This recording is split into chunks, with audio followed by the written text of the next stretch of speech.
Doha Advanced Toastmaster Club. Mentor to many champions, both international and humorous. Columnist in Qatar Tribune with about 250 articles till date. With thunderous round of applause, please help me to welcome Toastmaster Vinodh K. Pisharom for presenting his education module. Humor is a serious subject. Humor is a serious subject. Toastmaster Vinodh K. Pisharom.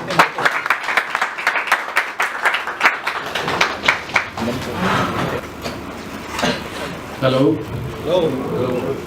Am I visible?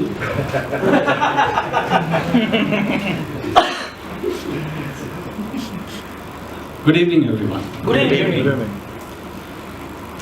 They say that light travels faster than sound. So this is probably the reason that when you see a person physically, you will not know much about him. You will think that he is distinguished, well-educated, eloquent, everything, whatnot, until he opens his mouth. Once you open the mouth, the truth comes out. So here in my case, I used to be in the first category for a very long time.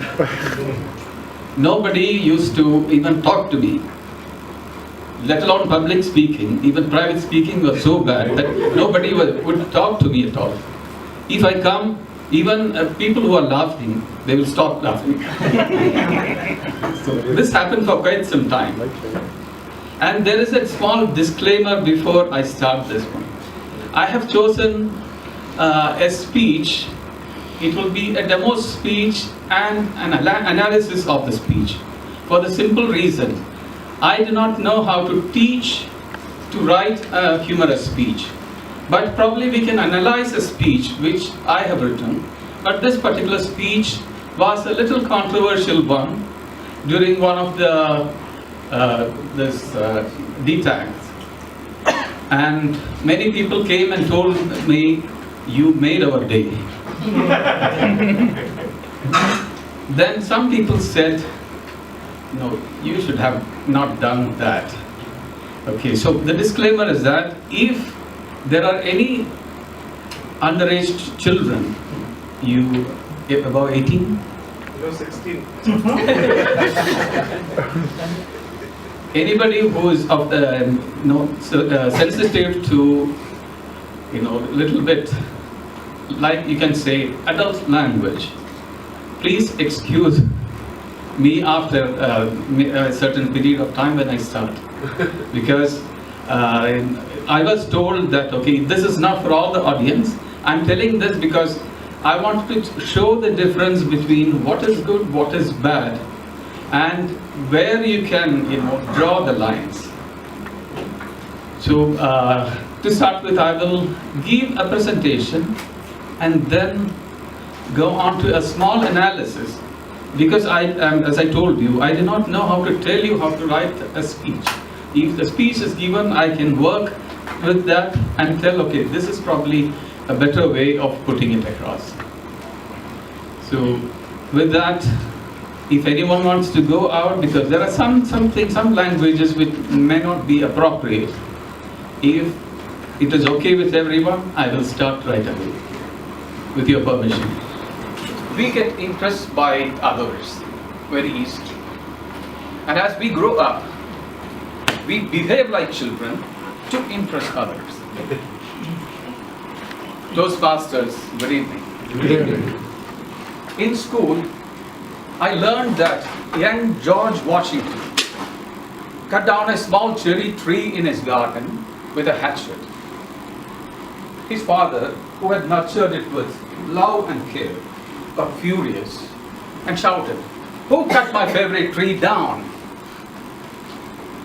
George was sure to get punished, yet he chose to tell the truth, and he awaited punishment. To his surprise, Washington's father praised his truthfulness and honesty and wished him greatness in life. And as you know, George Washington grew up to become the legendary first President of the United States of America. I was impressed by George Washington. I wanted to be truthful and reach great heights like George Washington. But poor me, how could I? We did not have a garden. And there was not even a single cherry tree in our area. We had a small mango tree and a papaya tree in the front yard. And I was not sure which one was better to show my truthfulness. So I cut both of them down. My dad, as expected, was furious. And he shouted, "Who cut down my favorite tree?" Like George Washington. I told Dad, I cut it. And I waited history to repeat. History did not repeat. I was repeatedly beaten. But before my butt became history, I climbed up a tree and cried. Oh, honesty and truthfulness, they have no value these days. I wanted to reach great heights by telling the truth. And here I am sitting on top of a tree. When I climbed down from the tree and came down to reality, lesser people, like movie stars, started attracting my attention. Imitating one of the romantic movie stars, I started pursuing a cute little girl in our locality with a rose flower in my hand. But to my bad luck, when the flower was fresh and fragrant, the time was never right to give the flower. When the time was right, the flower was foul and flaccid. Fresh flowers on demand was the only answer. So I started carrying a flower pot. One day, she came. There was nobody around. In a hurry, I plucked the flower. But the pot came along and fell on her leg. She cried and limped away home, not to be seen for the next few days. As a concerned schoolmate, I went to her house to say sorry to her. But my dialogue and acting was third rate. Her parents got suspicious about my intentions.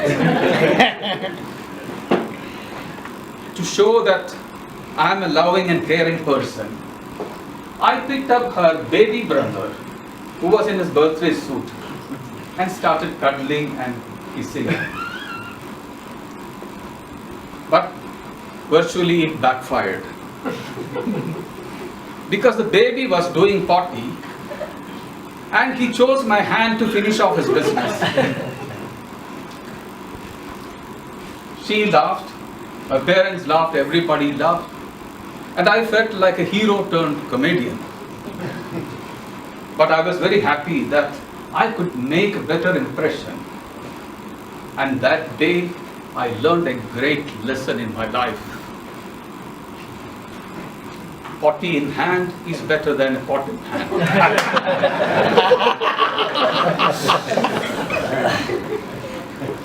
Washing off that smelly past, I evolved into a enthusiastic, energetic, whatnot. And I'm actually running out of adjectives to describe myself. And eloquent. So master, not a master, sorry, gentleman. And at times, to tell the truth, out of respect to myself, I stand up and salute myself. One day, a gorgeous sales lady ran down called on me at my office to sell her editorial management software. Actually, she could sell anything.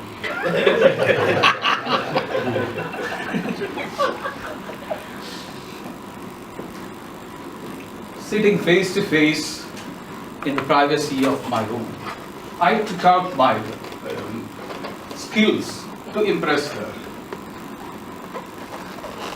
And finally, I caught her on a point that perhaps her software was not compatible with some of the old computers what we had. She was equally smart. She said, I will go have a look at that right now. As the inspection was going on halfway, my friend Bashar, he came in and whispered in my ears, Vinodh, what are you doing? I said, I am showing the old hardware. Is that the only thing you want to show? I said, why? Your zip is open. I pulled at the zip, I went behind her and pulled at the zip. She turned around and saw me and got suspicious about my intentions.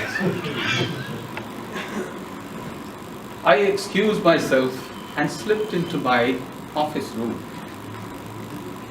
And I was wondering, my God, I was sitting in front of her all this time. I don't know, did she see anything? Curious, I unzipped again, sat in the same position, and I was examining the extent of my exposure. At that very moment, Randa walked in and caught me in the action replay. Earlier, she probably had only a suspicion about my character. But now she confirmed that I'm some kind of a pervert. After that, actually I did not expect to hear from her. But business is business, you know. So she wrote, Dear Mr. Vinodh, it was a pleasure meeting you on that day at your office. And with a small footnote. Although I could get only a brief glimpse of your old hardware, I'm pleased to confirm that our software is compatible with it. Even now, I wonder if it was a technical remark or a personal compliment. Anyway, I still have a dirty mind, like a child, to impress others, especially sales ladies. Now you may say that you have not received any reward for your childhood truthfulness and honesty. Let me remind you that Indian President Pranab Kumar Mukherjee is retiring in July. And if you insist only, I'm here. Okay, let us start from the opening of this. As children, we get easily impressed by others, and as we grow up, we behave like children to impress. The thing is that it's short, simple, clear, and catchy. You can see, you know, the correlation between the first part and the second part. It's an overall introduction about the topic. Provides a wide canvas to portray childhood to adulthood. Usually, most of the openings, they do not have, you know, a complete picture of what is going to be said. But here, I'm trying to put in everything so that I have a wide canvas. I can have a story about childhood, and it can go up to the adulthood. So it's very simple, straightforward, and there is no confusion in that. And when I stop at that, it evokes a certain kind of curiosity. This is what most of the openings should have. Short, simple, and effective. And if it can paint a wider picture, the better. In school, I learned that George Washington cut down a small cherry tree in his garden with a hatchet. His father who nurtured that tree with their screen, who cut down my favorite tree. George was sure to get punished, yet he told the truth. To his surprise, his dad praised his truthfulness and wished him great. As you know, George Washington grew up to become the legendary first president of USA. If you listen to this part, you can say there is no laughter in this one. And you are actually given to believe that this is going to be a serious subject about truthfulness or something like that. And some great subject. It sets a foundation for a historical event. Not expected to create laughter. I know that it is not going to create any laughter. But idea is actually, it augments the curiosity and misguides into thinking it's a serious subject. This exactly was my purpose. I wanted people to think that, okay, this is going to be something serious. Then I too wanted to be truthful and reach great heights like George Washington. Until now, the same suspense is there. You think it is some high-level talk. But how could I? When I say that we had no garden at home, okay, the whole thing comes down. We had a small mango tree and a papaya tree in our front yard, but I was not sure which one was better to show my truthfulness. So I cut both of them down. You know, from here, you are here, and suddenly it is dropped to a certain level. And, you know, absolute stupidity from there on. First line may indicate that I plan to do something great. In an unexpected twist, it takes you through childhood innocence, impressibility and stupidity with a bit of exaggeration, exactly. So, these things are all intended. As expected, my dad screamed, "Who cut the trees down?" Like George Washington, I told the truth and waited for history to repeat.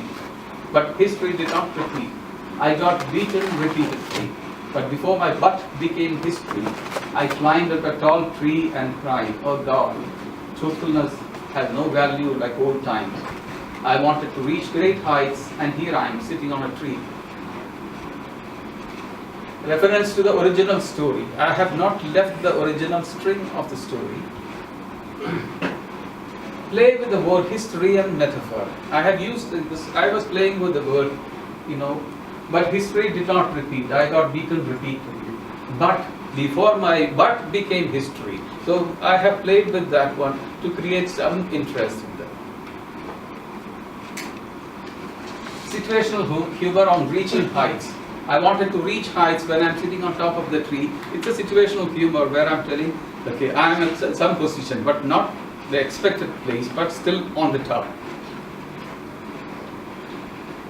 Later, when I got down from high ambition, lesser people like movie stars got my fancy. Like one of my favorite romantic heroes, I started wooing a cute little girl with a rose flower. To my bad luck, when the flower was fresh and fragrant, the time was never right to give the flower. When the time was right, the flower was foul and flaccid. To get fresh flowers on demand, I started carrying a flower pot. It's a transition from a high level to a lower level. You are coming to the lower level. At the same time, I am growing from childhood to, you can say, adolescence. And you can see a gradual change in the character and my behavior. A transition from a higher level to lower level. Folly of imitating real heroes than real heroes. Before it was a real hero I was trying to imitate, now it became real hero, the real hero. Alliteration to suit the situation. You can find out which is the alliteration. The flower was fresh and fragrant. Okay, then foul and flaccid. So these usages are, these things work very well. And if it goes with the situation, it works very well, it evokes laughter. And finally, it is an unexpected, stupid act. Started carrying a flower pot. Because maybe you did not expect such a thing to happen. Then, okay, the flower pot comes into picture. One day the girl was passing, nobody was around. I plucked the flower in a hurry. It came along with the pot and fell right on her toes.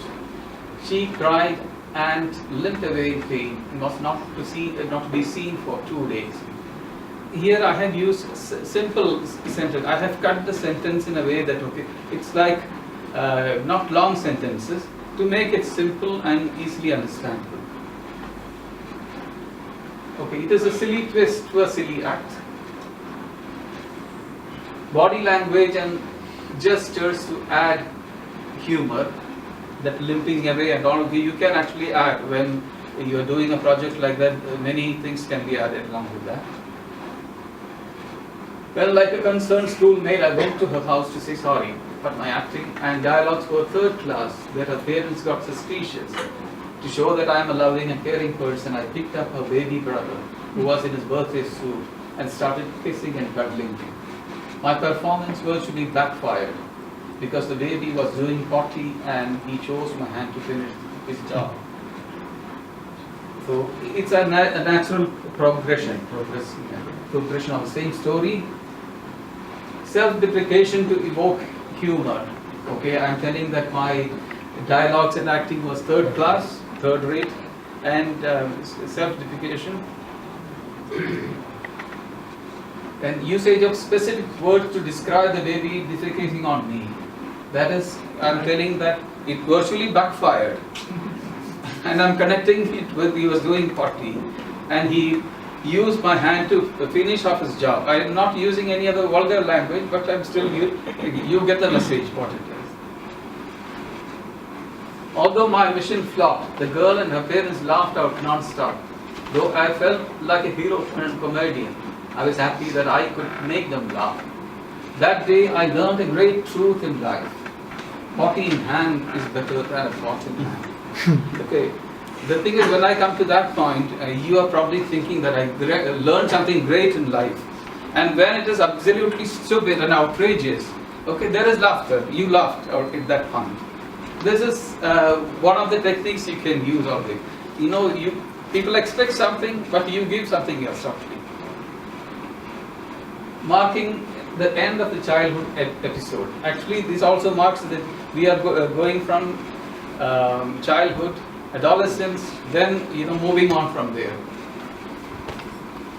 With a stupid and unexpected revelation, the unexpected revelation, this is what it made you laugh actually.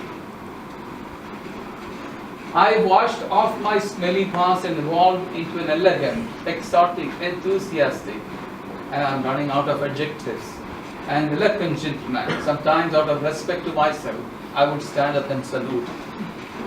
This is like an overstatement of everything. I washed off my smelly past. I said that one, this is for the transition actually, because before the baby did potty on my hand. And the natural transition is that I washed it off.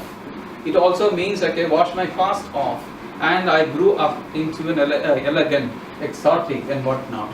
And all these things are running out of adjectives, or these just to add a little bit more value to that laughter. Transition which connects with the childhood episode. Introduction of adulthood with an over-exaggeration of evolution. Then, once a gorgeous sales lady, from here onwards, it takes a totally different turn. I have become an adult, and my interests are totally different. And when I came to this part, during that around 500, 600 people were there in that audience, and a good majority of the people came and told me, it was a dull meeting, you came and you made our day today. This is what people told me. Secretly they came and told me. But there were some people, especially with children and maybe some relatives, they came and said, no, this is below the belt, they said. So that is one thing I wanted to actually tell you, because of late I'm hearing stories about gas trouble and farting and so many subjects which may evoke laughter, but later you don't win any prizes because they say no, we did not like that. Actually they would have liked it very much, but we are Christians, we don't want to give any marks for such this is there. So you have to make that, differentiation between this and that. So I did this intentionally because people liked it, but I may not win a prize. If I compete somewhere, I may not get a prize. Common subject to tickle men and excite women. This was my purpose in this one. And I think all the men will like copies. There are no more questions. I will hand over control to them.